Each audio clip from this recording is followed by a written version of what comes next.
You know, there's just something about the holidays, isn't there? It's this time of connection, of reflection, and for so many of us, this real powerful urge to give back. So let's dive into that, because that feeling, well, it's just the beginning of a much bigger story about generosity and impact.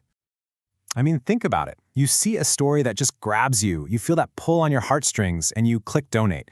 But have you ever really stopped to wonder what happens on the other side of that click? Where does that gift actually go? How does it ripple out into the world and truly change a life? That's exactly what we're going to explore. And it is a huge question to ask, for sure. Because get this, over 30% of all charitable giving for the entire year happens during the holiday season.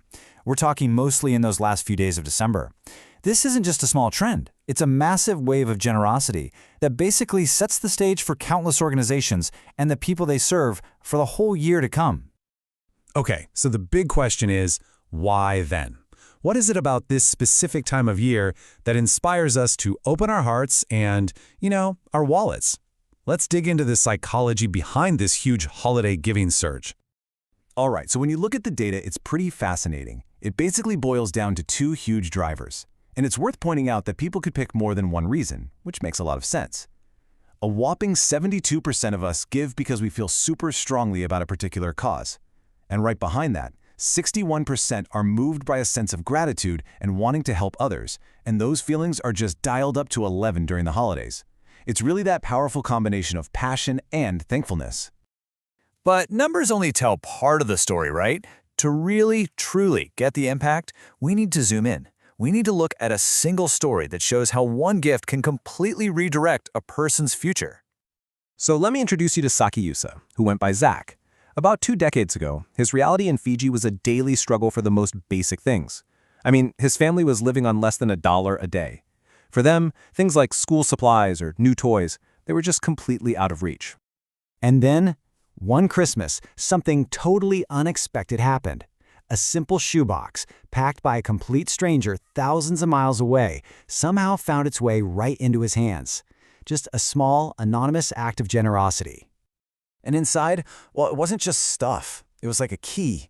The school supplies meant he could fully participate in his education. The hygiene items offered a sense of dignity.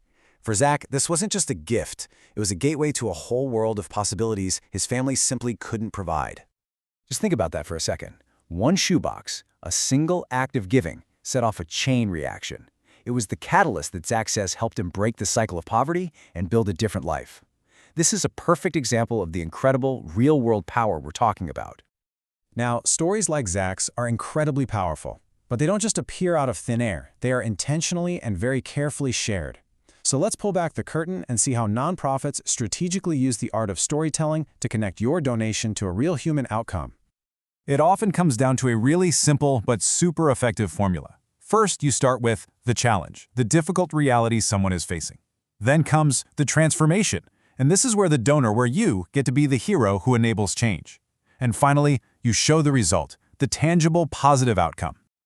But here's the thing. It's not a one-size-fits-all approach. Not at all. Smart organizations tailor these stories. For a loyal, long-term donor, they'll focus on gratitude and the lasting impact. For a brand new donor, they'll showcase immediate, concrete results. And for someone who hasn't given in a while, they'll use a story to remind them exactly why they cared in the first place. It's really smart.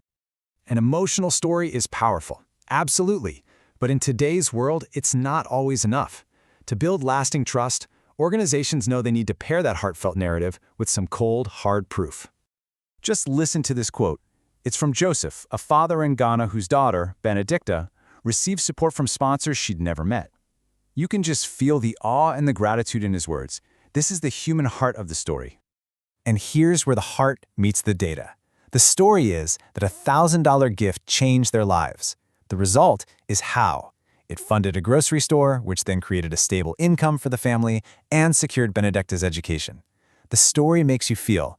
The data makes you believe.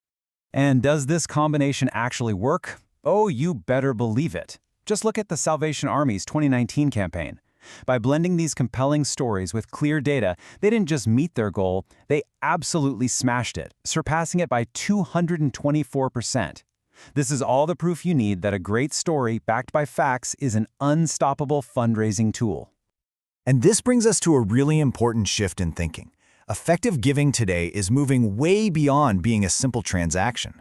It's about building a genuine human relationship.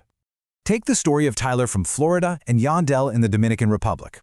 Their connection started with letters and photos, but it became something so much deeper when Tyler actually visited Yandel and his family. He saw their life firsthand, and the act of sponsorship just transformed into a real personal bond. This quote from Tyler just gets right to the heart of it. It's not just about the money. It's about building a relationship, showing someone miles away that they are seen, that they are cared for, and that they are absolutely not alone. So as we go into this season of giving, the question isn't just if you'll give, but what story you want to be a part of. Because every single act of generosity, big or small, has the power to write a brand new chapter for someone. The only question left is, what will yours be?